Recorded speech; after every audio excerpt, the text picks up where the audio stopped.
In 391 AD, a 19-year-old became king of Goguryeo, one of the three kingdoms of ancient Korea. Over the next 22 years, he conquered 64 fortresses and 1,400 villages. He pushed the borders of his kingdom from the Korean peninsula into Manchuria. He defeated the Chinese state of later Yan.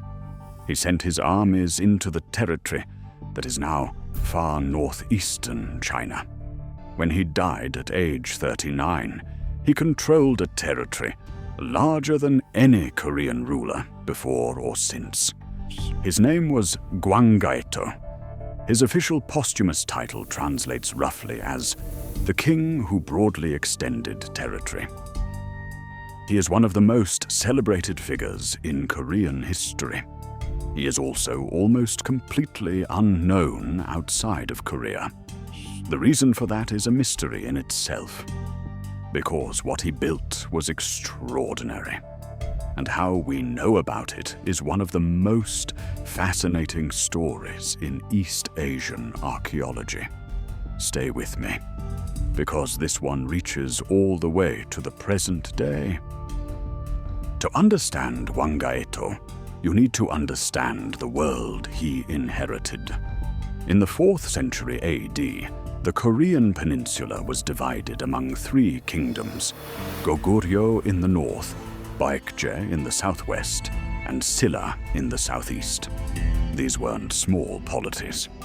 Goguryeo, in particular, controlled an enormous territory stretching from the northern part of the Korean peninsula deep into what is now Manchuria and the Russian Far East.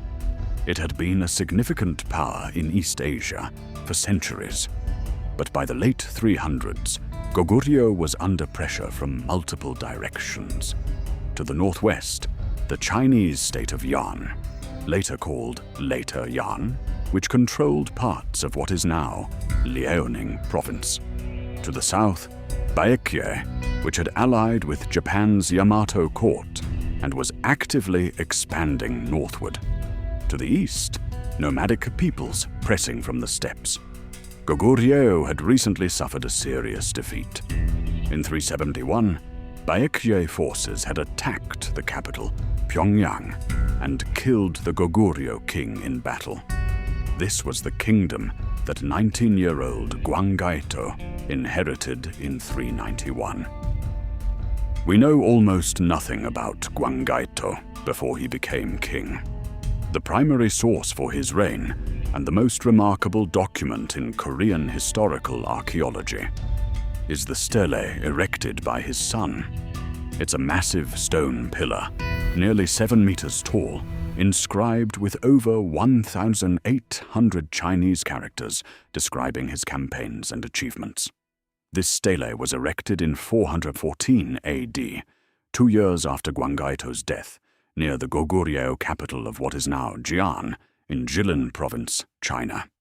It was rediscovered in the 1880s, buried, partially damaged, covered in centuries of moss and overgrowth, by a Chinese soldier. His ink rubbings of the inscription touched off a controversy that still hasn't been fully resolved, involving competing nationalist readings of what exactly some of the damaged characters say.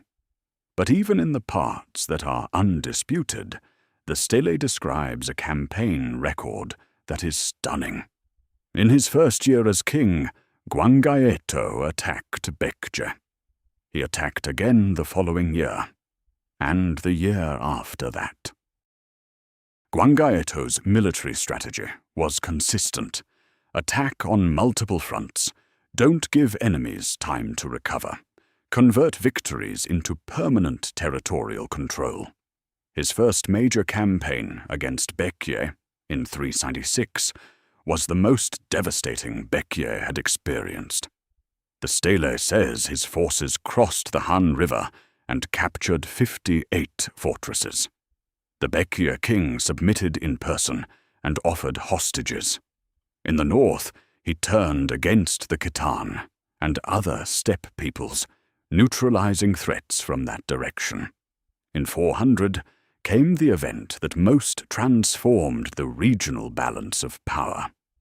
The Japanese Yamato court had allied with Baekje and Gaya and was operating military forces on the Korean peninsula. The precise nature and extent of Japanese involvement is fiercely debated among Korean and Japanese historians. The Stele's account is one of the most contested sections. But what's clear is that Goguryeo forces under Gwanggaeto moved south in force, engaging these allied armies and driving them back.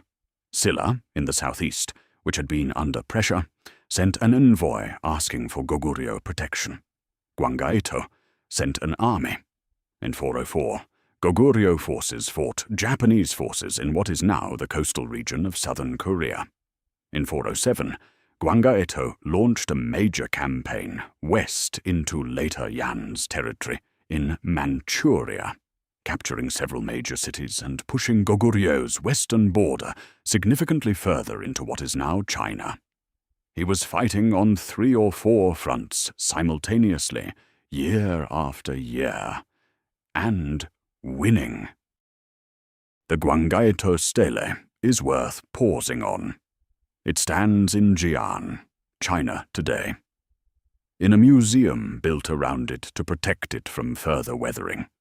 It's one of the oldest and largest inscribed monuments in East Asia.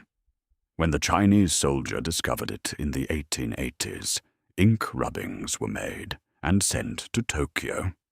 Japanese scholars noticed that certain lines appeared to describe Japanese forces as operating on the Korean peninsula in the late 4th century, in a position of dominance over the local kingdoms. This interpretation became a cornerstone of Japanese imperial-era claims about historical relationships with Korea. Korean scholars, examining the same rubbings, identified what they believed were errors in the rubbings. And, in some versions of the argument, deliberate alterations by Japanese military intelligence agents who modified the ink rubbings with chalk to change certain characters. The chalk alteration theory has not been definitively proven or disproven. The stele itself was re-examined in the late 20th century with modern methods. What's certain is that the stele has been a political document as much as a historical one for over a century. What's also certain is that, even setting aside the contested sections, the unambiguous parts of the stele describe a reign of extraordinary territorial expansion. By the time Gwanggaeto died in 412, Goguryeo had been transformed. The territory he added stretched from the middle of the Korean peninsula, north into Manchuria, and west into what is now Liaoning province, an area larger than the Korean peninsula itself. He had established Silla as a Goguryeo protectorate, with Goguryeo troops stationed in Silla territory, making Goguryeo the dominant power on the entire peninsula. He had neutralized Baekje as a threat. He had secured Goguryeo's northern borders. His son, Jiangsu, continued his work and moved the Goguryeo capital south to Pyongyang, which became one of the great cities of East Asia. The Goguryeo that Gwanggaeto left was a regional superpower, comparable in scale, if not in absolute size, to the Chinese dynasties it shared a border with. It would last for another 250 years, until it was finally conquered by the combined forces of Tang China and Silla in 668. But at its height under Gwanggaeto, it was the dominant power in the region.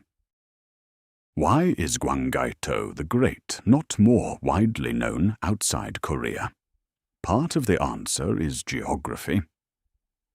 His campaigns were primarily in regions that are now part of China and northern Korea, areas that don't feature prominently in the popular Western understanding of Asian history.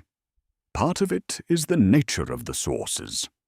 The stele is the primary document, and it's been politically contested enough that Western historians approach it cautiously.